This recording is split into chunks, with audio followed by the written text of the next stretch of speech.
नमस्कार, मैं हूं सुधीर चौधरी और डीडी न्यूज के इस नए शो डिकोड में आपका स्वागत है। वर्ष 2025 को एक खास शब्द के लिए हमेशा याद रखा जाएगा और वो शब्द है सीज फायर। इस साल पिछले 6 महीने में सीज फायर शब्द इतना लिखा और सुना गया कि जो लोग इसके बारे में नहीं भी जानते थे वो भी अब जान गए हैं कि सीज फायर क्या होता है। इस साल अमेरिका के राष्ट्रपति डोनाल्ड ट्रंप को भी एक नया नाम दिया जा सकता है, एक नया पद दिया जा सकता है और वो है दुनिया के नए मिनिस्टर ऑफ सीज फायर। क्योंकि आज ट्रंप ने एक नया सीज फायर कराने का एक नया दावा किया है और ये सीज फायर हुआ है ईरान और इजराइल के बीच। इसलिए आज हम सबसे पहले इसी सीज फायर को आपके लिए डिकोड करेंगे और आपको बताएंगे कि ईरान ने कल रात अमेरिकी हमले का एक मामूली सा और प्रतीकात्मक जवाब दिया और इसके बाद अमेरिका ने इन दोनों देशों के बीच समझौता कराने की बात कही है, यह दावा किया है। इसके बाद आपको जून 1975 के फ्लैशबैक में लेकर चलेंगे और आपको दिखाएंगे कि कैसे इमरजेंसी के दौरान इंदिरा गांधी की सरकार ने महात्मा गांधी और रविंद्रनाथ टैगोर के विचारों पर भी प्रतिबंध लगा दिया था। क्या आज आप ये कल्पना कर सकते हैं कि महात्मा गांधी जिस भारत के, जिस देश के राष्ट्रपिता हैं, वही भारत अपने राष्ट्रपिता के विचारों का गला घोट दे? और आखिर में एक खबर उन पेरेंट्स के लिए, उन माता पिता के लिए जिनके बच्चे अपना होमवर्क और अपने स्कूल के, कॉलेज के तमाम प्रोजेक्ट्स, यहां तक कि अपने सीवी, ये सब लिखने के लिए अब चैट जीपीटी का इस्तेमाल कर रहे हैं। एक नई स्टडी में यह पता चला है कि जो छात्र और जो बच्चे चैट जीपीटी का इस्तेमाल ज्यादा करते हैं उनके सोचने समझने की क्षमता धीरे धीरे अब कम हो रही है और शायद एक समय ऐसा भी आ जाएगा भविष्य में जब ये बच्चे एक वाक्य भी चैट जीपीटी के बिना मदद के ना लिख पाएं और शायद बोल भी ना पाएं। लेकिन इस वक्त की सबसे बड़ी खबर यह है कि 12 दिनों तक चले युद्ध के बाद ईरान और इजराइल के बीच सीज फायर को लेकर अंतिम सहमति बन गई है। अमेरिका के राष्ट्रपति ट्रंप ने देर रात करीब 3:30 बजे यह ऐलान किया कि इजराइल और ईरान के बीच आज सुबह से सीज फायर लागू हो जाएगा। लेकिन इस दौरान ईरान ने इजराइल पर 20 से ज्यादा बैलिस्टिक मिसाइल से हमला किया और इस हमले में इजराइल के 5 लोगों की मौत भी हो गई। आप भी पहले इस हमले की तस्वीरें देखिए जो सीज फायर से के आसपास ईरान ने इजराइल पर किया।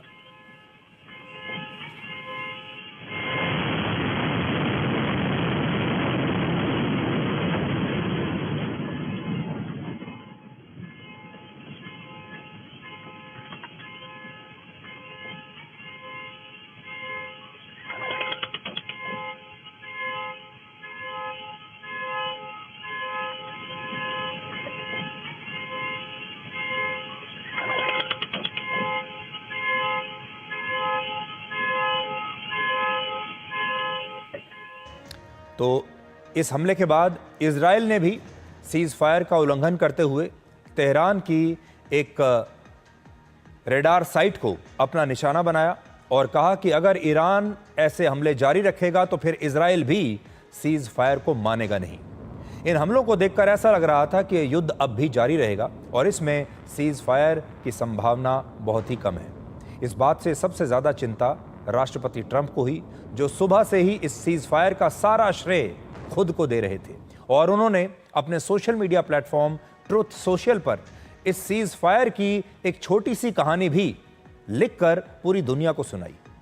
उन्होंने बताया कि इजराइल और ईरान दोनों एक साथ उनके पास आए और उन्होंने शांति के लिए राष्ट्रपति ट्रंप से अपील की और इसके बाद ट्रंप ने यह देखा कि इस युद्ध की विजेता पूरी दुनिया और मिडिल ईस्ट है और ईरान और इजराइल दोनों देशों का भविष्य महान संभावनाओं से भरा हुआ है। इसलिए उन्होंने मध्यस्थता करके सीज फायर को लागू करा दिया। ये उन्होंने सोशल मीडिया का पोस्ट है, मैं आपको बड़ी स्क्रीन पर दिखाता हूं जिसमें आप यहां पर देख सकते हैं, जिसमें वो ये कह रहे हैं कि I knew the time was now, the world and the Middle East are the real winners. अगर ऐसा हो जाता है तो फिर ये दुनिया की जीत है और ये मिडिल ईस्ट की जीत है।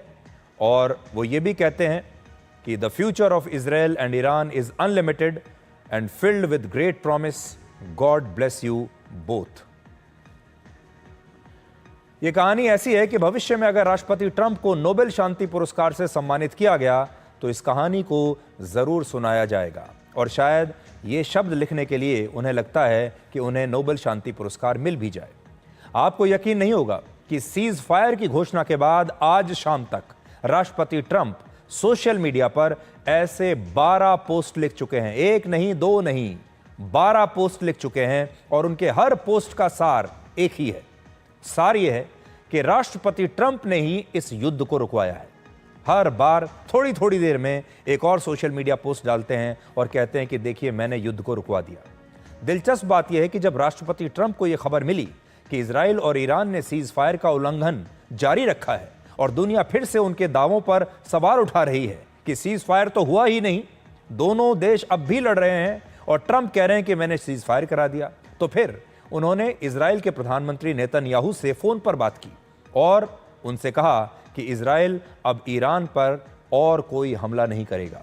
हालांकि इस फोन कॉल के बाद भी जब इजराइल ने ईरान पर हमले जारी रखे तो राष्ट्रपति ट्रंप को मीडिया के सामने आकर यह कहना पड़ा कि वो सीज फायर के उल्लंघन से बहुत दुखी हैं और वो नाराज हैं और इजराइल से भी नाराज हैं और ईरान से भी नाराज हैं, लेकिन इजराइल ने तो उन्हें बहुत ही ज्यादा निराश किया है, ऐसा उन्होंने मीडिया को कहा।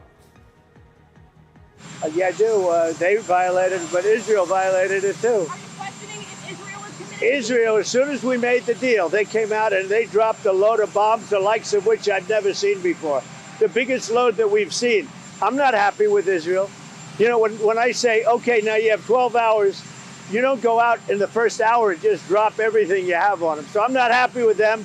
I'm not happy with Iran either. You know what?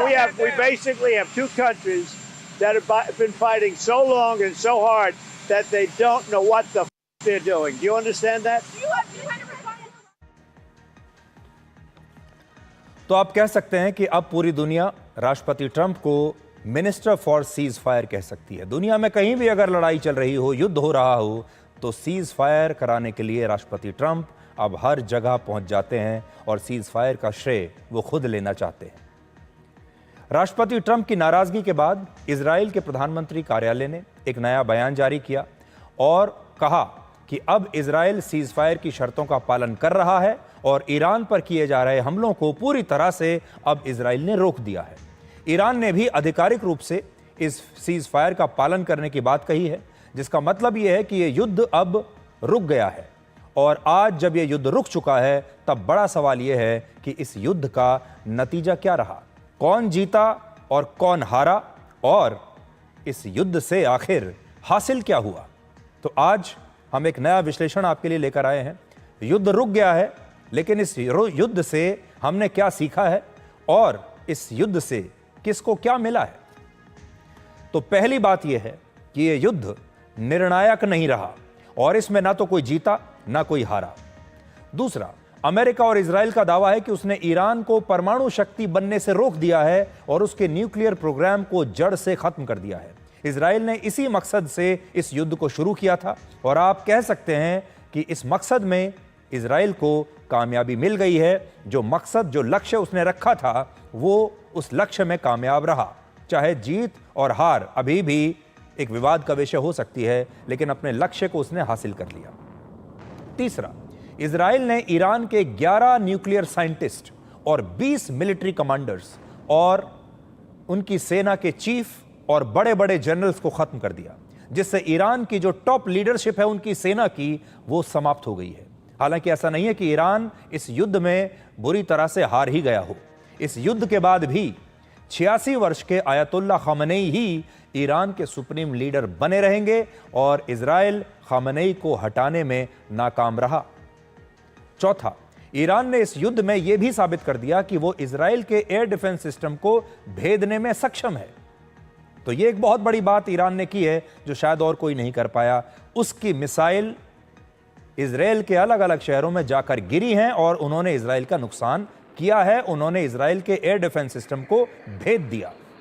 इसके अलावा दुनिया भर में इजराइल के जिस आयरन डोम और दूसरे एयर डिफेंस सिस्टम की मजबूत छवि बनी हुई थी, सारी दुनिया एयर डोम की तारीफ करती थी, अब उस एयर डोम और एयर डिफेंस सिस्टम को नुकसान पहुंचा और इसकी वजह से इजराइल की छवि को नुकसान पहुंचेगा और ये जो एयर डोम है उनका एयर डिफेंस सिस्टम, इसके खरीदार दुनिया में अब कम हो जाएंगे। इस एयर डोम के जो फैन थे, जो इसकी बड़ी तारीफ किया करते थे, उन्हें भी एक झटका लगा है।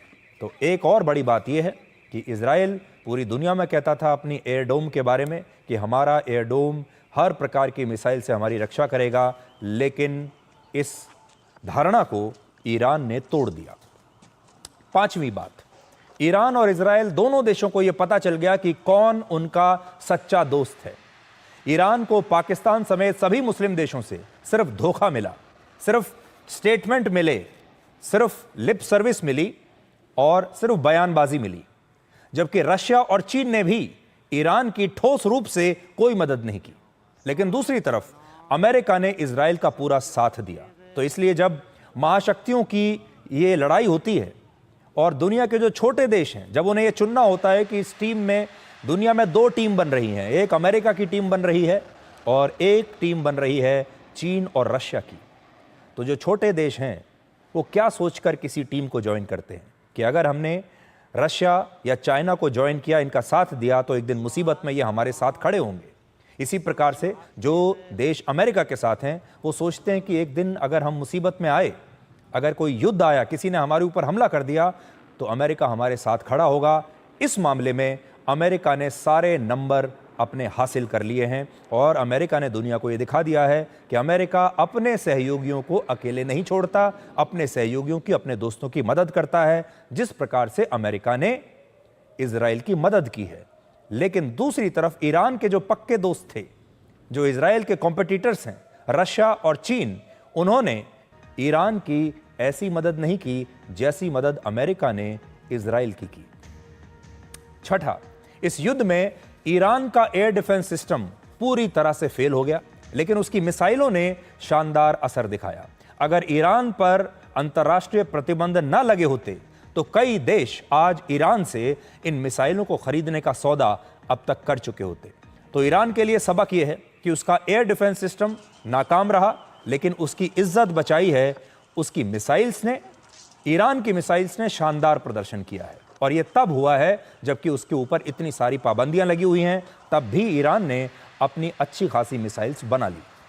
सातवीं बात, इस युद्ध के बाद अब भी मिडिल ईस्ट में सिर्फ इजराइल के पास ही परमाणु हथियार रहेंगे और वो अब भी मिडिल ईस्ट का इकलौता सीक्रेट न्यूक्लियर स्टेट पावर होगा।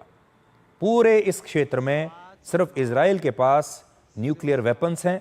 वो ये बात मानता नहीं है, गुप्त रूप से उसके पास ये शक्ति है और उसी के पास ये शक्ति रहेगी, ईरान के पास नहीं रहेगी। और आठवीं बात, इससे राष्ट्रपति ट्रंप को भी वो चीज मिल गई जिसे वो नोबेल शांति पुरस्कार के लिए एक बहुत बड़ा आधार बनाना चाहते हैं। आप कह सकते हैं कि इस साल दुनिया को नए मिनिस्टर ऑफ सीज फायर मिल गए हैं और वो हैं राष्ट्रपति ट्रंप। और राष्ट्रपति ट्रंप इस सीज फायर को पूरी हर तरह से इसका फायदा उठाएंगे, इसे प्रयोग करेंगे इसका, ताकि वो दुनिया को ये दिखा सकें कि वो दुनिया के सबसे बड़े शांति के दूत हैं। दुनिया में कहीं भी युद्ध होता है तो शांति कराने के लिए ये शांति दूत यानी राष्ट्रपति ट्रंप ही पहुंचते हैं और इसके बदले में वो दुनिया से एक ही चीज चाहते हैं कि उन्हें नोबेल शांति पुरस्कार दे दिया जाए।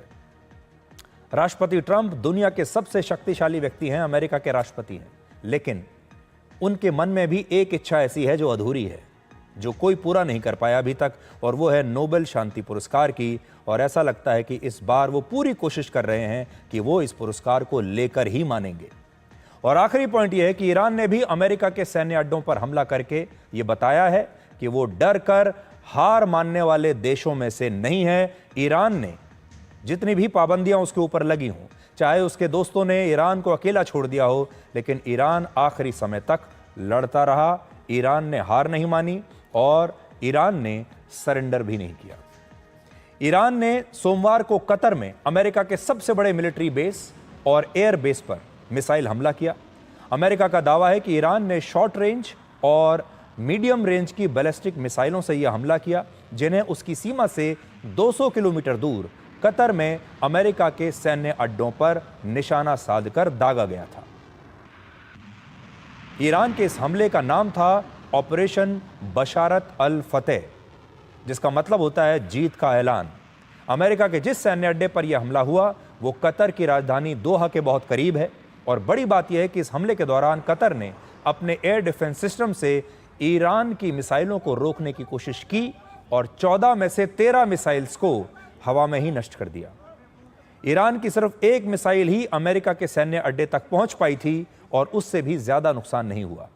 ऐसा दावा है कि कतर ने जिस एयर डिफेंस सिस्टम से ईरान के इस मिसाइल हमले को रोका उसका नाम है पैट्रियट, और अमेरिका ने खुद ये एयर डिफेंस सिस्टम कतर को दिया है। यानी ये एयर डिफेंस सिस्टम भी मेड इन यूएस है, अमेरिका का बना हुआ है और कतर ने इसे अमेरिका से ही खरीदा है।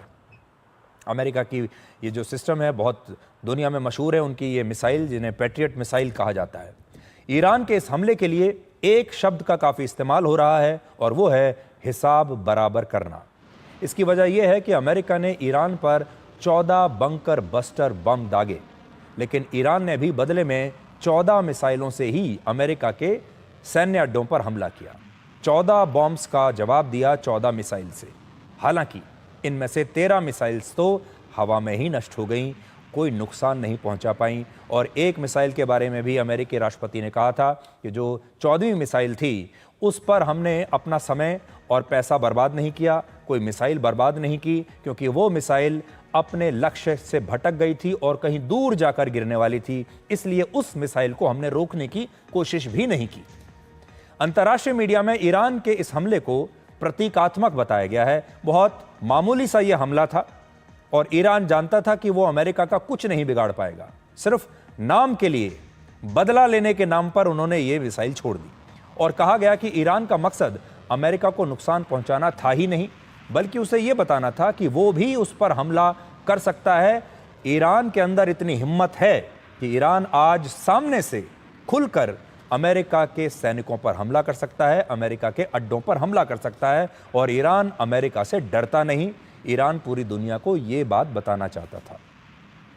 यह बात इसलिए कही जा रही है क्योंकि राष्ट्रपति ट्रंप ने इस हमले के बाद सोशल मीडिया पर ईरान को धन्यवाद दिया और ईरान के लिए लिखा थैंक्स। ईरान के हमले के बाद तेहरान और दूसरे शहरों में आयतुल्लाह ख़ामेनी के समर्थकों ने जश्न मनाया और कहा कि ईरान ने अमेरिका पर हमला करके अपनी मजबूत इच्छा शक्ति और अपनी बहादुरी का परिचय दिया है। ईरान किसी का कुछ नहीं बिगाड़ पाया, ना तो इजराइल का कुछ बिगाड़ पाया, ना अमेरिका का ज़रा सा भी कुछ बिगाड़ पाया। फिर भी आप देखिए ईरान की सड़कों पर, तेहरान की सड़कों पर यह जश्न मनाया जा रहा है, न जाने क्यों। बेइज़्निल्लाह शुरू कनीद। या अबा अब्दुल्लाह अल हुसैन, या अबा अब्दुल्लाह अल हुसैन।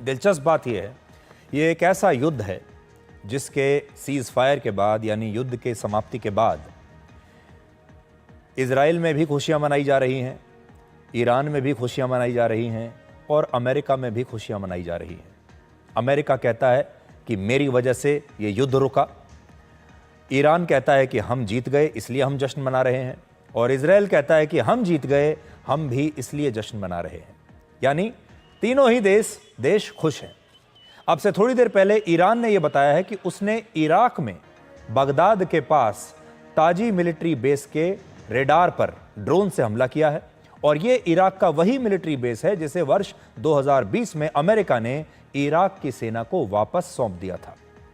अब आप ये देखिए कि अमेरिका दुनिया में शांति और मानवता की बातें करता है, लेकिन मिडिल ईस्ट में उसके 19 सैन्य और हवाई अड्डे हैं जो ये बताते हैं कि अमेरिका मिडिल ईस्ट पर अपने प्रभाव को मजबूत बनाकर रखना चाहता है।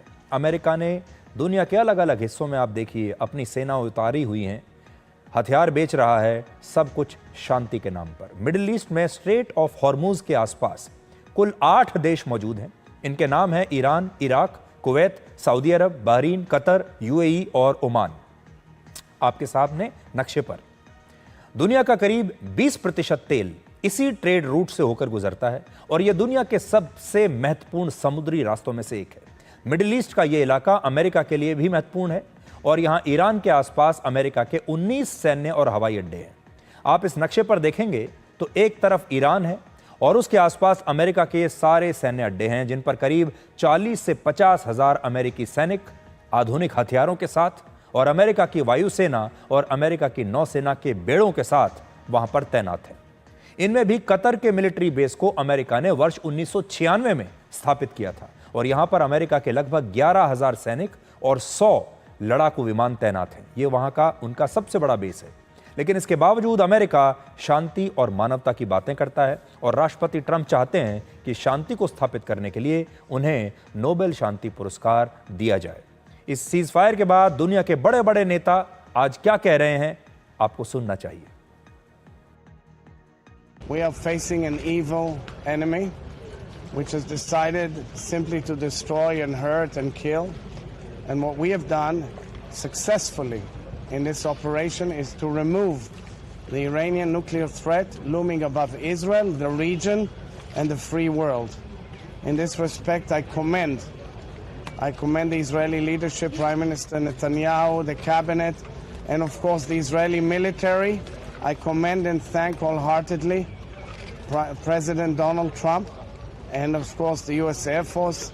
And I commend all those who have been involved in this operation, meaning an operation that clearly has a direct impact on the well-being and safety of the world, the region, and the state of Israel.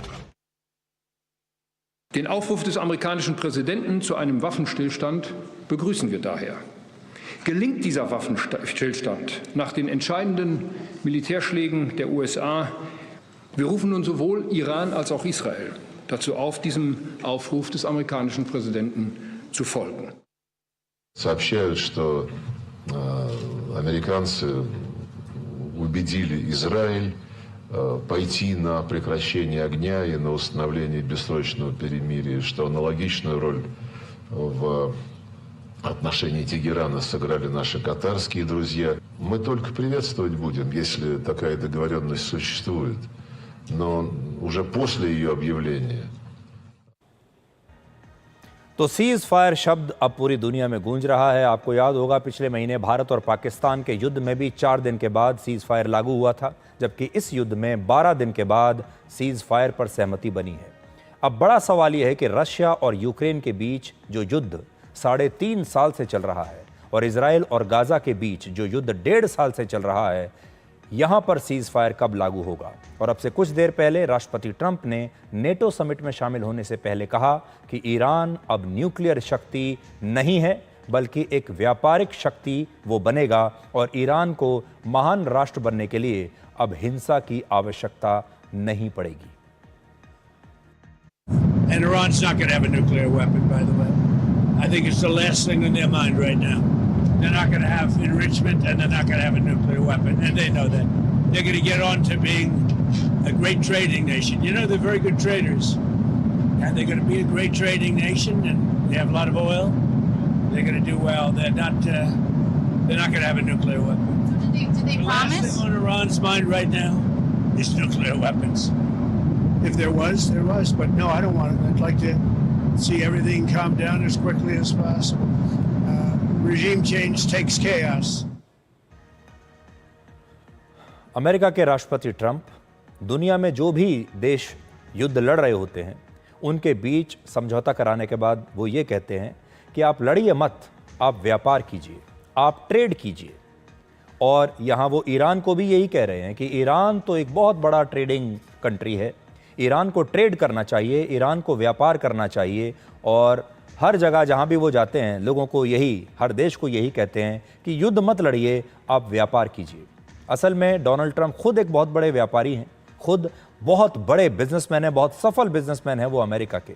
और वो हर समस्या को पैसे के हिसाब से देखते हैं, व्यापार के हिसाब से देखते हैं और ट्रेड के हिसाब से देखते हैं। इसलिए हर बार आपने देखा होगा जब भी वो जाते हैं तो एक ही बात देशों को कहते हैं कि आप व्यापार कीजिए, आप ट्रेड कीजिए, लड़ाई मत कीजिए। इस युद्ध में अमेरिका के B-2 बॉम्बर विमानों की सबसे ज़्यादा चर्चा हो रही है। आपने भी उनकी तस्वीरें देखी होंगी और अब इस विमान के बारे में कुछ नई बातें पता चली हैं। अमेरिकन एयरफोर्स के पायलट्स ने इस ऑपरेशन को 37 घंटे में पूरा किया और इस दौरान अमेरिका के एयरफोर्स के ये पायलट्स लगातार इस बॉम्बर विमान को उड़ाते रहे। तो आप भी सोचते होंगे कि एक विमान अपने मिशन पर जा रहा है, जहां इतना बड़ा मिशन है, उसे बम गिराने हैं, ईरान के न्यूक्लियर साइट्स को नष्ट करना है और यह मिशन 37 घंटे का है। तो 37 घंटे वो इस विमान में रहेंगे कैसे? और आपको पता है कि ये पायलट कितने समय तक हवा में इन विमानों के अंदर कैसे रहे? तो एक B-2 बॉम्बर विमान में 2 पायलट होते हैं। जब एक पायलट विमान को उड़ाता है तो उस समय दूसरा पायलट आराम कर सकता है और आराम करता है। पायलट के लिए विमान में एक बेड की व्यवस्था होती है और साथ ही इस विमान में पायलट्स के लिए एक टॉयलेट है, एक माइक्रोवेव की व्यवस्था की गई है और एक फ्रिज भी होता है कि वो अपना खाना गर्म करके खा सकें जो उन्हें खाना है, और फ्रिज में वो अपने पीने का सामान, पानी वगैरह रख सकते हैं। किसी भी मिशन से पहले इस विमान के पायलट्स को एक खास प्रोटीन डाइट और एक खास ट्रेनिंग दी जाती है ताकि वो लंबे समय तक जाग सकें, उन्हें नींद ना आए, उनके शरीर की जो शक्ति है वो बनी रहे और इस दौरान वो अपना मिशन पूरी तरह से बहुत पूरी शक्ति के साथ पूरा कर सकें। तो ये नई चीज़ें हैं जो B-2 बॉम्बर विमान के पायलट्स क्या करते हैं वो हम आपको बता रहे थे। अब आपको ये बताएंगे कि दोहरे मापदंडों ने मुस्लिम देशों की एकता को कैसे खोखला बना दिया है। 22 जून को जब अमेरिका ने ईरान पर हमला किया तब इसी दिन तुर्की की राजधानी इस्तांबुल में इस्लामिक देशों के संगठन OIC का वार्षिक समिट हुआ। इसे ऑर्गेनाइजेशन ऑफ इस्लामिक कोऑपरेशन कहते हैं, इसीलिए OIC इसे कहा जाता है, जिसमें दुनिया के कुल 57 इस्लामिक देश शामिल हैं। जब OIC के मंच पर मुस्लिम देश एकता दिखा रहे थे तब उसी दिन अमेरिका इराक और सीरिया जैसे मुस्लिम देशों के एयर स्पेस का इस्तेमाल करते हुए एक और मुस्लिम देश ईरान में हवाई हमले करने के लिए आया। इससे सवाल उठता है कि जब यही मुस्लिम देश एक दूसरे के साथ विश्वासघात करते हैं तो फिर यह संगठन और यह एकता किस काम की है? इसका जवाब यह है कि इस मंच का इस्तेमाल कुछ खास देशों को निशाना बनाने के लिए किया जाता है, जिनमें हमारा देश भारत भी है। इसलिए आज इनके एजेंडा को एक्सपोज करना बहुत जरूरी है। 21 और 22 जून को जब इस्तांबुल में OIC का यह वार्षिक समिट हुआ तब इसमें कुल 147 प्रस्तावों और इस्तांबुल डिक्लेरेशन को अपनाया गया, उस पर हस्ताक्षर हुए। और आज मैं इस्तांबुल डिक्लेरेशन की कॉपी अपने हाथ में लेकर आया हूं। इसे पढ़कर ऐसा लगता है कि OIC के इस मंच को 3 देशों ने हाईजैक कर लिया है। ये 3 देश हैं तुर्की, अजरबैजान और पाकिस्तान। ये वही तीनों देश हैं जो ऑपरेशन सिंदूर के समय पाकिस्तान की टीम का हिस्सा थे और अब इस बार भी इन तीनों देशों ने भारत के खिलाफ OIC के मंच से दुष्प्रचार किया है। इस डिक्लेरेशन में लिखा है कि OIC के सभी मुस्लिम देश पाकिस्तान के लोगों के साथ अपना भाईचारा, अपना समर्थन व्यक्त करते हैं और भारत ने ऑपरेशन सिंदूर के दौरान पाकिस्तान और आजाद कश्मीर पर बेबुनियाद हमले किए, जिससे इस क्षेत्र में अस्थिरता का माहौल पैदा हुआ। सोचिए, मुस्लिम देशों के ये संगठन पाकिस्तान ऑक्यूपाइड कश्मीर को आजाद कश्मीर लिखते हैं और भारत के अभिन्न अंग जम्मू कश्मीर को Indian illegally occupied Jammu and Kashmir लिखते हैं और ये सब कुछ शायद पाकिस्तान के कहने पर होता है। इसी डिक्लेरेशन में आगे लिखा है कि OIC के सभी मुस्लिम देश जम्मू कश्मीर के मुसलमानों के साथ अपना भाईचारा व्यक्त करते हैं और OIC मानता है कि जम्मू कश्मीर के लोगों को अपना भविष्य तय करने का अधिकार है। विडंबना यह है कि इस बयान में एक जगह ये सारे इस्लामिक देश कहते हैं कि मुस्लिम देशों के आंतरिक मामलों में बाहरी दखल को स्वीकार नहीं किया जाएगा और फिर दूसरी तरफ यही देश जम्मू कश्मीर पर टिप्पणी करके भारत के आंतरिक मामलों में दखल देते हैं। इसमें यह भी लिखा है कि भारत समेत पूरी दुनिया के कई हिस्सों में इस्लामोफोबिया की भावना बढ़ रही है और मुसलमानों के खिलाफ नफरती हिंसा की घटनाएं होने से उनकी सुरक्षा को खतरा पैदा हो गया है। इसे पढ़कर ऐसा लगता है कि दुनिया के मुसलमान हाशिए पर हैं और दुनिया भर के मुसलमान इस समय खतरे में हैं, ऐसा ओआईसी कहने की कोशिश कर रहा है। और आपने देखा होगा कि जब ये बात कही जाती है तो अक्सर माइनॉरिटीज़ की बात होती है, अल्पसंख्यक वर्ग की बात होती है, और ये साबित करने की कोशिश की जाती है कि मुसलमान अल्पसंख्यक हैं, इसलिए वो कमज़ोर हैं और इसलिए उनकी रक्षा करना बाकी धर्मों के लोगों की रक्षा करने से भी ज़्यादा महत्वपूर्ण है, ज़्यादा ज़रूरी है। अब हकीकत देखिए, पीयू रिसर्च के मुताबिक वर्ष 2010 से 2020 के बीच यानी 10 साल में इस्लाम धर्म की आबादी 34 करोड़ 70 लाख बढ़ी है। ईसाई धर्म की आबादी 12 करोड़ 20 लाख, हिंदू धर्म की आबादी 12 करोड़ 63 लाख और यहूदी धर्म की आबादी 10 वर्षों में सिर्फ 9 लाख बढ़ी है। आपकी स्क्रीन पर आप देख लीजिए, यानी दुनिया में सारे धर्मों की आबादी जितनी नहीं बढ़ी, उससे ज्यादा आबादी इस्लाम धर्म की बढ़ी है। लेकिन इसके बावजूद ओआईसी को इस्लाम धर्म खतरे में नजर आता है। इस संगठन ने यह भी कहा कि फिलिस्तीन के मुसलमानों के साथ अन्याय हो रहा है और गाजा में इजराइल अरब मुसलमानों का नरसंहार कर रहा है। लेकिन बड़ा सवाल यह है कि अगर इन देशों को फिलिस्तीन के मुसलमानों की इतनी चिंता है तो ये सारे इस्लामिक देश अपने यहां इन मुसलमानों को शरण क्यों नहीं देते? गाजा में 20 लाख मुसलमान रहते हैं, जिन्हें अगर दुनिया के ये 57 मुस्लिम देश अपने यहां शरण दें तो एक देश के हिस्से में 35,000 मुसलमानों को शरण देना आएगा। लेकिन ओआईसी के देश इसके लिए भी तैयार नहीं। इसके अलावा इसमें यह भी लिखा है कि 10 मई को भारत और पाकिस्तान के बीच जो सीज फायर हुआ उसका पूरी तरह से पालन होना चाहिए और सिंधु जल समझौते को भारत को बहाल कर देना चाहिए।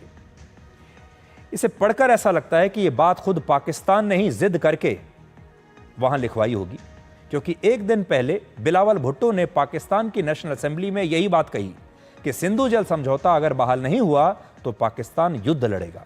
हालांकि भारत ने ओआईसी के इस बयान की कड़ी निंदा की है और भारत ने 4 बड़ी बातें कही हैं। पहला, ओआईसी को भारत के आंतरिक मामलों पर टिप्पणी करने का कोई अधिकार है ही नहीं। दूसरा, ये सारी बातें पाकिस्तान से प्रेरित हैं और पाकिस्तान ओआईसी के मंच का दुरुपयोग कर रहा है। तीसरा, ऑपरेशन सिंदूर आत्मरक्षा में की गई कार्रवाई थी जिसमें आतंकवादियों को नुकसान पहुंचाया गया। चौथा, पाकिस्तान आतंकवाद का पालन पोषण करता है और बाद में इस्लामिक देशों के मंच पर आकर उनकी ठेकेदारी करता है, और यह बात पूरी तरह से सही भी है। पाकिस्तान ओआईसी के मंच पर कहता है कि वो इस्लाम धर्म की रक्षा करेगा। यह पूरा मंच इस्लाम धर्म के नाम पर बनाया गया है, क्योंकि इसमें सारे वो देश हैं जो इस्लाम धर्म को मानते हैं। लेकिन दूसरी तरफ पाकिस्तान इस्लामिक देश ईरान पर हमला करने वाले देश अमेरिका के राष्ट्रपति डोनाल्ड ट्रंप को नोबेल शांति पुरस्कार देने की मांग भी करता है। पाकिस्तान के आर्मी चीफ व्हाइट हाउस में राष्ट्रपति ट्रंप के साथ लंच करते हैं, और यह सब तब होता है जब पाकिस्तान इस युद्ध से पहले अपने न्यूक्लियर बॉम्ब को इस्लामिक बॉम्ब बताता था, ईरान को अपना भाई कहता था, लेकिन उसने उसी दिन ईरान को धोखा दे दिया। और इससे पता चलता है कि पाकिस्तान के लिए इस्लाम धर्म नहीं बल्कि उसका अपना निजी फायदा और उसके हित मायने रखते हैं। वरना ईरान पर हमला करने वाले देश अमेरिका के राष्ट्रपति को वो नोबेल शांति पुरस्कार क्यों दिलवाएगा? उनका आर्मी चीफ राष्ट्रपति ट्रंप के साथ लंच करने के लिए क्यों जाएगा? राष्ट्रपति ट्रंप को नोबेल शांति पुरस्कार दिलाना चाहता है पाकिस्तान, और दूसरी तरफ इजराइल और अमेरिका जिन देशों पर हमला कर रहे हैं, पाकिस्तान उन इस्लामिक देशों को का खुद अपने आप को उनका मसीहा दिखाना चाहता है और उनसे कह रहा है कि वो संयुक्त राष्ट्र में अब इन देशों के मुद्दों को उठाएगा, ईरान के मुद्दे को वो संयुक्त राष्ट्र में उठाएगा। ऐसा करके पाकिस्तान मुस्लिम देशों और अमेरिका के साथ बराबर संबंध रखना चाहता है। लेकिन हकीकत यह है कि पाकिस्तान किसी का भी सगा नहीं और वो इतिहास में पहले भी ऐसा कर चुका है। बड़ी बात यह है कि पाकिस्तान संयुक्त राष्ट्र में अमेरिका के हमले की निंदा तो कर रहा है, लेकिन वो ये भी जानता है कि अगर राष्ट्रपति नाराज हो गए तो पाकिस्तान के न्यूक्लियर प्रोग्राम की समीक्षा भी हो सकती है और ईरान की तरह उसे भी उसके न्यूक्लियर हथियारों के साथ भी अमेरिका वही कर सकता है जो ईरान के साथ किया। इसका एक कारण यह है कि जहां भारत अपने दम पर परमाणु संपन्न देश बना है, वहीं पाकिस्तान ने तस्करी और चोरी करके अपने परमाणु हथियार बनाए हैं। ये बात पूरी दुनिया को समझनी होगी। इसलिए आज ये सवाल सबको पूछना चाहिए कि जब ईरान के न्यूक्लियर प्रोग्राम से दुनिया को खतरा हो सकता है, तो फिर पाकिस्तान के अंदर जो न्यूक्लियर हथियार इस समय तैनात हैं, जो उसके पास न्यूक्लियर बॉम्ब हैं, उनसे दुनिया को खतरा क्यों नहीं हो सकता? इसलिए आज हमारा पॉइंट एक ही है और वो ये है कि दुनिया ईरान के न्यूक्लियर प्रोग्राम को रोकना चाहती है, लेकिन पाकिस्तान के न्यूक्लियर प्रोग्राम से उसे कोई समस्या नहीं। ये बात समझ में नहीं आती। और जो समस्या ईरान से है दुनिया को, अमेरिका को, वही समस्या पाकिस्तान से भी होनी चाहिए। अब हम जल्दी से इमरजेंसी पर हमारी विशेष सीरीज के दूसरे भाग को आपके लिए डिकोड करेंगे। आजकल जिन मुद्दों पर सबसे ज्यादा राजनीति होती है वो है लोकतंत्र और संविधान को खतरे में बताना, चुनाव आयोग की निष्पक्षता पर सवाल उठाना और सरकारी एजेंसियों के दुरुपयोग का आरोप लगाना। यह राजनीति भी सबसे ज्यादा कांग्रेस और लोकसभा में विपक्ष के नेता राहुल गांधी करते हैं। लेकिन आज हम आपको बताएंगे कि इमरजेंसी लागू होने से पहले राहुल गांधी की दादी इंदिरा गांधी ने कैसे भारत के लोकतंत्र का सबसे बड़ा मजाक उड़ाया था। 50 वर्ष पहले आज ही के दिन 24 जून 1975 को सुप्रीम कोर्ट ने इलाहाबाद हाई कोर्ट के उस फैसले पर सशर्त रोक लगा दी थी जिसमें हाई कोर्ट ने रायबरेली से इंदिरा गांधी के चुनाव को खारिज कर दिया था और यह कहा था कि इंदिरा गांधी कुछ शर्तों के साथ भारत की प्रधानमंत्री बनी रह सकती हैं, ऐसा सुप्रीम कोर्ट ने कहा। और इस फैसले को 24 जून 1975 को शाम 4 बजे ऑल इंडिया रेडियो पर प्रसारित भी किया गया था। इस फैसले के बाद इंदिरा गांधी कुछ शर्तों के साथ प्रधानमंत्री बनी रह सकती थीं, लेकिन उन्होंने ऐसा न करके अगले ही दिन 25 जून 1975 को देश में इमरजेंसी लगा दी। उस रात को इंदिरा गांधी ने दिल्ली में सभी विपक्षी नेताओं को गिरफ्तार करवा दिया। इनमें जयप्रकाश नारायण का नाम भी शामिल था, जिन्हें जेपी कहते थे। गिरफ्तारी से पहले उन्होंने इंदिरा गांधी के लिए कहा था, विनाश काले विपरीत बुद्धि।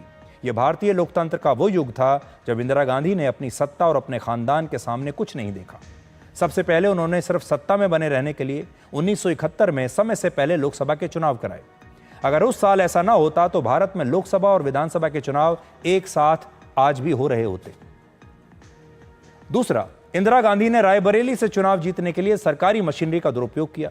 विपक्ष की तरफ से उनके खिलाफ चुनाव लड़ने वाले राजनारायण ने आरोप लगाया कि इंदिरा गांधी चुनाव में वायुसेना के विमान का इस्तेमाल कर रही थी और उन्होंने चुनाव जीतने के लिए एक डमी कैंडिडेट को खड़ा किया था जिसे 50,000 रुपए की रिश्वत दी गई थी। 4 साल के बाद 12 जून 1975 को जब इलाहाबाद हाईकोर्ट ने अपना अंतिम फैसला सुनाया तो इंदिरा गांधी को चुनाव में सरकारी मशीनरी के दुरुपयोग का दोषी पाया गया। आज राहुल गांधी चुनाव आयोग की निष्पक्षता पर सवाल उठाते हैं, लेकिन एक तथ्य यह भी है कि भारतीय लोकतंत्र के इतिहास में इंदिरा गांधी इकलौती ऐसी प्रधानमंत्री हैं जिन पर न सिर्फ चुनाव में धांधली करने के आरोप लगे बल्कि ये आरोप अदालत में साबित भी हुए। उस दौर में इंदिरा गांधी ने अदालतों को भी नहीं छोड़ा। उनके खिलाफ हाईकोर्ट के जिस जज ने फैसला सुनाया उनका नाम था जस्टिस जगमोहन लाल सिन्हा। जस्टिस सिन्हा पर फैसला लिखने से पहले बहुत दबाव बनाने की कोशिश की गई। उस जमाने में इलाहाबाद से कांग्रेस के एक सांसद हर रोज जस्टिस सिन्हा के घर के बाहर आकर बैठ जाते थे। वो जस्टिस सिन्हा पर इस बात के लिए दबाव बना रहे थे कि उनका फैसला इंदिरा गांधी के पक्ष में होना चाहिए। एक दिन कांग्रेस के सांसद से परेशान होकर जस्टिस सिन्हा ने खुद को अपने घर में ही बंद कर लिया और अपने कर्मचारियों से सबको ये कहने के लिए कह दिया कि वो उज्जैन में अपने भाई से मिलने के लिए गए हुए हैं, घर पर मौजूद ही नहीं है। इस सब के बीच एक और शख्स उनके घर पर मिलने के लिए आया और उसने जस्टिस सिन्हा को बताया कि दिल्ली में उन्हें सुप्रीम कोर्ट का जज बनाने की चर्चा चल रही है। लेकिन जस्टिस सिन्हा समझ गए कि उन्हें यह प्रलोभन दिया जा रहा है कि अगर इंदिरा गांधी के पक्ष में फैसला सुना दिया तो सुप्रीम कोर्ट में जज बना दिया जाएगा। 7 जून 1975 को जब जस्टिस सिन्हा ने अपना फैसला लिख दिया तब उनके पास इलाहाबाद हाईकोर्ट के चीफ जस्टिस ने देहरादून से फोन किया और कहा कि दिल्ली से गृह मंत्रालय के अतिरिक्त सचिव उनसे मिलने आए थे और उन्होंने कहा है कि जस्टिस सिन्हा अपने फैसले को जुलाई तक के लिए टाल दें। इंदिरा गांधी का कहना था कि वो किसी कार्यक्रम के लिए मेक्सिको जा रही हैं, इसलिए अदालत का फैसला उनकी सुविधा के हिसाब से आना चाहिए। जब जस्टिस सिन्हा सहमत नहीं हुए तो इंदिरा गांधी ने उनके निजी सचिव के घर पर सीआईडी की टीम को भेजा। इस सचिव का नाम था मन्ना लाई और सीआईडी की टीम उनके घर पर जजमेंट की कॉपी ढूंढने के लिए आई ताकि इंदिरा गांधी को पहले से ही पता चल जाए कि उनके खिलाफ क्या फैसला आने वाला है। 12 जून को जब फैसला आया उस दिन भी सुबह सुबह सीआईडी के 2 अधिकारी मन्ना लाई के पास पहुंचे और कहा कि इंदिरा गांधी खुद हॉटलाइन पर हैं और वो जानना चाहती हैं कि जस्टिस सिन्हा क्या फैसला सुनाने वाले हैं। उस समय जस्टिस सिन्हा ने अपने फैसले का आखिरी हिस्सा किसी को भी लिखने के लिए नहीं दिया था क्योंकि वो जानते थे ये लीक हो जाएगा, इसलिए आखिरी हिस्सा उन्होंने खुद लिखा अपने हाथ से, जिसके कारण इंदिरा गांधी अपनी सारी शक्तियों का दुरुपयोग करके भी इस फैसले को लीक नहीं करा पाई। और सोचिए ये सब इमरजेंसी के लागू होने से पहले हुआ, जिससे पता चलता है कि उस दौर में लोकतंत्र की हत्या इमरजेंसी लागू होने से पहले ही कर दी गई थी। आप ये कल्पना नहीं कर सकते आज कि उस दौर में राष्ट्रपिता महात्मा गांधी और भारत के राष्ट्रगान की रचना करने वाले रविंद्रनाथ टैगोर के विचारों को अखबारों में प्रकाशित करने पर प्रतिबंध लगा दिया गया था। और इसका कारण था कि इंदिरा गांधी को ये लगता था कि ये विचार भारत के लोगों को सरकार के खिलाफ विद्रोह करने के लिए प्रेरित कर सकते हैं, उत्तेजित कर सकते हैं, और इसलिए उन्होंने उनके विचारों पर ही रोक लगा दी। इनमें रविंद्रनाथ टैगोर की एक मशहूर कविता भी शामिल थी जिसका शीर्षक है, जिसमें उन्होंने लिखा था, where the mind is without fear and the head is held high. Hindi में इसका अर्थ होता है, जहां मन में डर ना हो और सिर ऊंचा हो। रविंद्रनाथ टैगोर ने यह पंक्ति अंग्रेजों के शासन के खिलाफ लिखी थी, लेकिन इंदिरा गांधी को लगा कि यह पंक्ति उनकी सरकार के खिलाफ भी विद्रोह को भड़का सकती है। रविंद्रनाथ टैगोर के अलावा राष्ट्रपिता महात्मा गांधी और यहां तक कि भगवत गीता के कुछ विचारों और उपदेश को भी अखबारों और पत्रिकाओं में छापने से रोक लगा दी गई थी। और इसका कारण यही था कि इंदिरा गांधी को डर था कि अंग्रेजों के खिलाफ लिखे गए महात्मा गांधी के विचार अब उनकी सरकार के खिलाफ लोगों को विद्रोह के लिए उकसा सकते हैं, आक्रोशित कर सकते हैं। तो देखिए ये कितनी बड़ी बात है। और जिस देश में महात्मा गांधी देश के राष्ट्रपिता हैं, उसी देश में अगर उनके विचारों का गला घोट दिया जाए, क्योंकि उस समय की सरकार को यह लगता था कि ये जो विचार हैं ये क्रांतिकारी विचार हैं, लेकिन ये क्रांतिकारी विचार उनके खिलाफ विद्रोह पैदा कर सकते हैं, इसलिए इनके विचारों पर भी पाबंदी लगा दी। इसके अलावा उस दौर में जो फिल्में रिलीज हुई उनमें भी सरकार का काफी दखल रहता था। फिल्मों को भी एक सेंसरशिप से गुजरना पड़ा। इमरजेंसी लागू होने के बाद 15 अगस्त 1975 को मशहूर फिल्म शोले रिलीज हुई थी, जिसके क्लाइमैक्स को सरकार ने तब बदलवा दिया था। पुराने क्लाइमैक्स में ठाकुर बलदेव सिंह, जो भूमिका संजीव कुमार ने निभाई थी, जिन्हें आप ठाकुर के नाम से जानते हैं, पहले क्लाइमैक्स में ठाकुर बलदेव सिंह गब्बर सिंह को जान से मार देता है, जिस पर सरकार को आपत्ति हुई। उस वक्त central board of film certification ने फिल्म शोले के डायरेक्टर रमेश सिप्पी पर फिल्म के क्लाइमैक्स में बदलाव के लिए दबाव डाला। इसके बाद डाकू गब्बर सिंह की पिटाई के बाद उसे पुलिस से गिरफ्तार करने का सीन दोबारा शूट करवाया गया और फिल्म में जोड़ा गया। यानी पहले फिल्म की जो कहानी थी वो ये थी कि ठाकुर गब्बर सिंह की हत्या कर देता है, लेकिन बाद में नया क्लाइमैक्स शूट हुआ जिसमें यह कहा गया कि इसमें होना यह चाहिए कि ठाकुर गब्बर सिंह को पुलिस के हवाले कर देता है, पुलिस आएगी और गब्बर सिंह को ले जाएगी।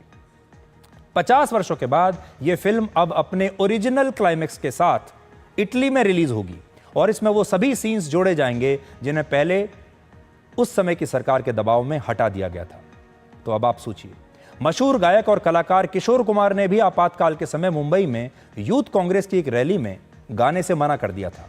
किशोर कुमार ने उस समय के सूचना और प्रसारण मंत्री वीसी शुक्ला के कहने के बावजूद संजय गांधी के लिए एक विज्ञापन करने से इनकार कर दिया। इसके बाद दूरदर्शन और ऑल इंडिया रेडियो पर किशोर कुमार के गाने और फिल्मों के प्रसारण पर बैन लगा दिया गया और यह बैन करीब 1.5 वर्षों के बाद इमरजेंसी खत्म होने के बाद हटाया गया। किशोर कुमार की तरह देवानंद की फिल्में भी दूरदर्शन पर नहीं दिखाई गई। मशहूर कलाकार देवानंद ने तब इमरजेंसी के खिलाफ बयान दिए थे और इसलिए उनके खिलाफ भी, उनकी फिल्मों के खिलाफ भी ये एक्शन उस समय की सरकार ने तब लिया था। तो आज आपको मैं यही बताना चाहता हूं कि उस समय का जो दौर था बहुत खराब दौर था और उस समय जो बातें होती थीं उसकी कल्पना शायद आज आप कर भी नहीं सकते। अब हम आखिर में चैट जीपीटी के उस साइड इफेक्ट को आपके लिए डिकोड करेंगे जो बौद्धिक रूप से आपके बच्चों और युवाओं को कमजोर बना रहा है।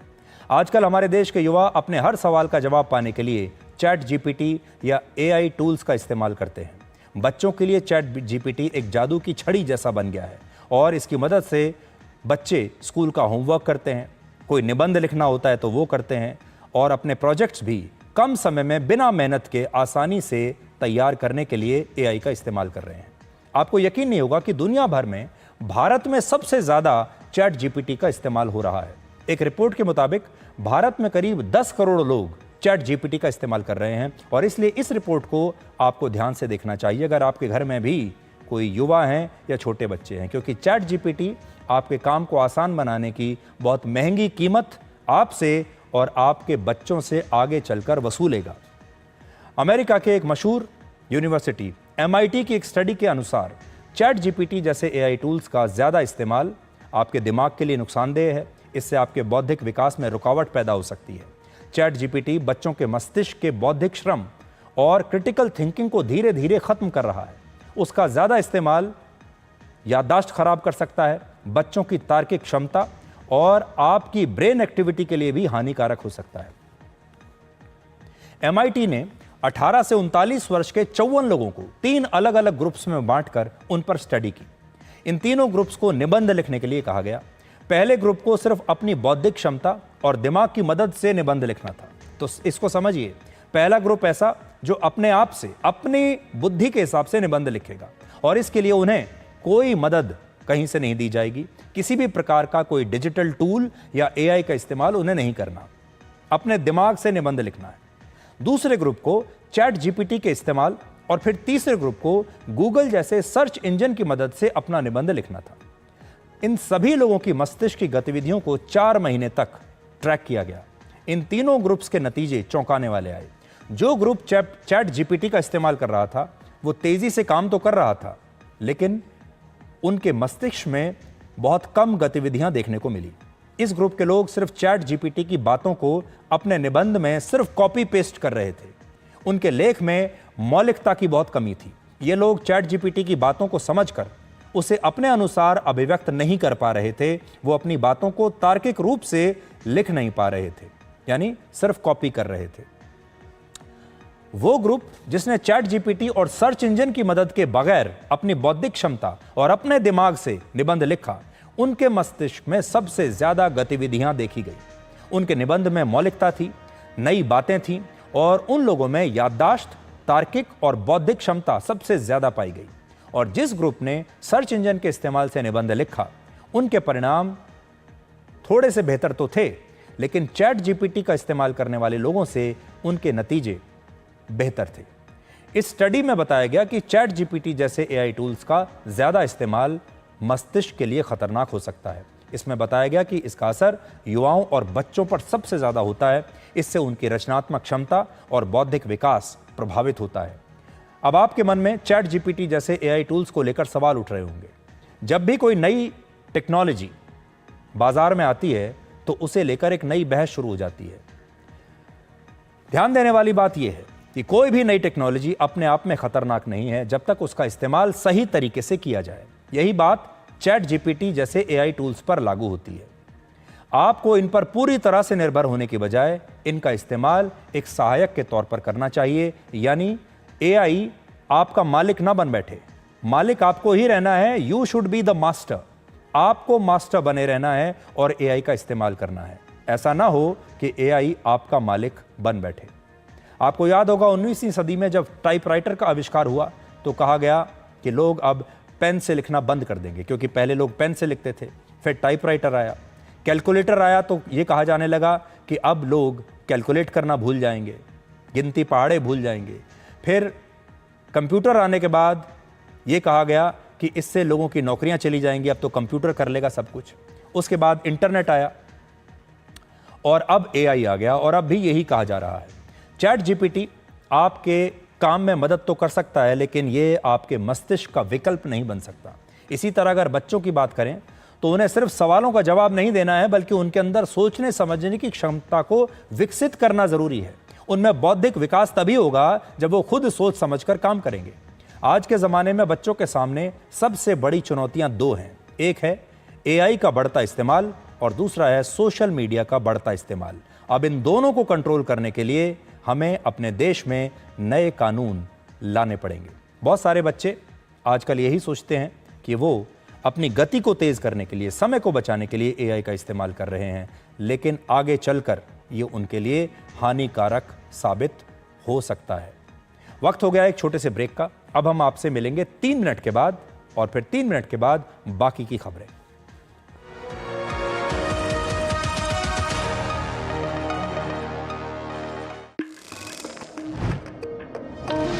कौन है जो देश की वायरिंग को सेफ बनाता है? कौन है जो देश की वायरिंग को इको फ्रेंडली बनाता है। कौन है जो जोड़े देश को?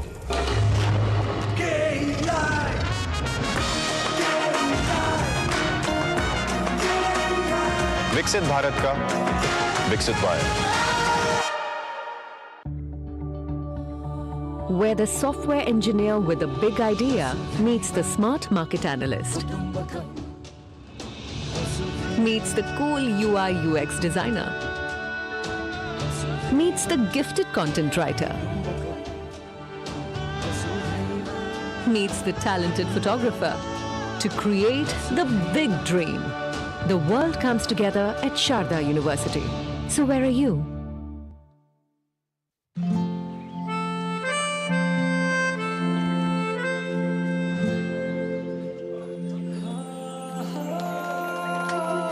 जब अपनों का साथ हो तभी होता है शुभारंभ। इसलिए सिर्फ मुथूट फाइनेंस सदियों से देते आ रहा है हर नई शुरुआत में अपनों जैसा भरोसा। Muthoot finance, India's number 1 most trusted financial services brand. तो गोल्ड लोन के लिए अभी फोन कीजिए 1-800-313-1212 पर। इस देश की हर माँ, बच्चे, बूढ़े, जवान, खिलाड़ी, डॉक्टर, इंजीनियर, सबको गाय भैंस की दूध की शक्ति पर भरोसा है। पर जब इन पशुओं को कपिला पशु आहार मिलेगा, तभी तो दूध सिर्फ ज्यादा ही नहीं, शक्ति से भरपूर भी होगा। कपिला पशु आहार, देश का नंबर 1 पशु आहार। Become a proud Prestigian. Pursue BBA and MBA at PIMR Indore. Get 100% placement support. Industry-focused curriculum. Shaping leaders since 1994. Join PIMR Indore. This is no ordinary sky. This is where legends are born. Squad 1, clear to space transition. Roger. Re-engaging heat. In the vast expanse above, the Indian Air Force reigns. Unseen, unstoppable, unmatched. Join the Indian Air Force to be a cut above. Start successful legal career with Prestige, offering LLB and LLM with expert faculty and practical exposure, shaping leaders since 1994. Join PIMR Indore. कौन है जो जोड़े देश को? विकसित भारत का विकसित wire.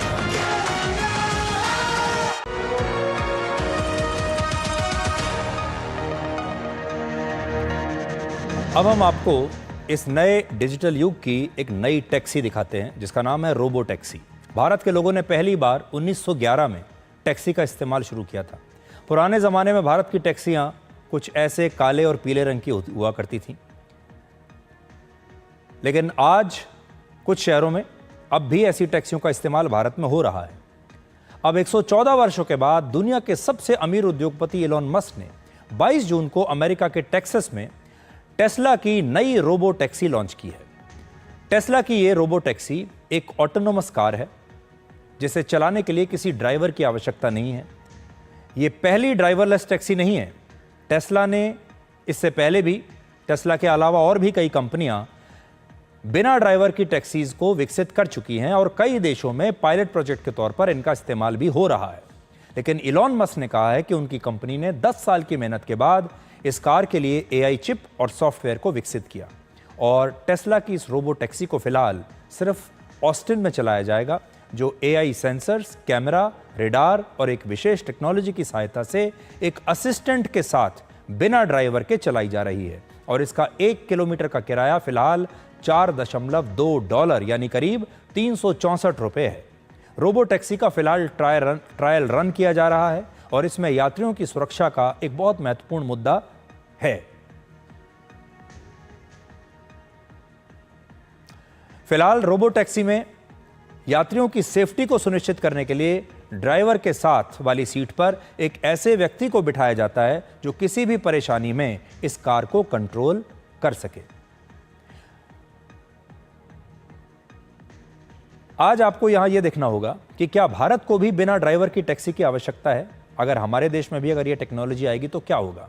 पश्चिमी देशों के लिए बिना ड्राइवर की टैक्सी एक ऐतिहासिक कदम हो सकता है, लेकिन भारत जैसे देश में ड्राइवरलेस टैक्सी का भविष्य क्या होगा, इसका अंदाजा अभी लगाना बहुत मुश्किल है। लेकिन अब आप ये गाड़ी की तस्वीर आप देख सकते हैं, ये रोबो टैक्सी है। और कल्पना कीजिए कि अगर आपके शहर में भी भविष्य में आगे चलकर इस तरह की टैक्सी आ जाए जिसमें ड्राइवर है ही नहीं और सब कुछ डिजिटली हो रहा है, आप अपना डेस्टिनेशन कहां आप जाने वाले हैं आपको फीड कर देना होगा और ये गाड़ी अपने आप आपको पिक करने के लिए आएगी और जहां भी आप जाते हैं वहां आपको ये गाड़ी ड्रॉप कर देगी।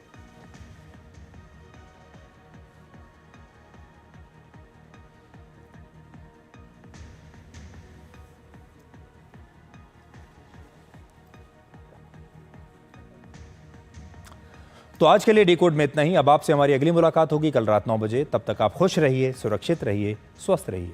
और आज हम आपको रविंद्रनाथ टैगोर की कविता की एक पंक्ति सुनाना चाहते हैं जिस पर इमरजेंसी के समय प्रतिबंध लगा दिया गया था। Where the mind is without fear and the head is held high. इसका मतलब है वहां रहो जहां मन भय से मुक्त हो और सिर गर्व से ऊंचा हो। नमस्कार।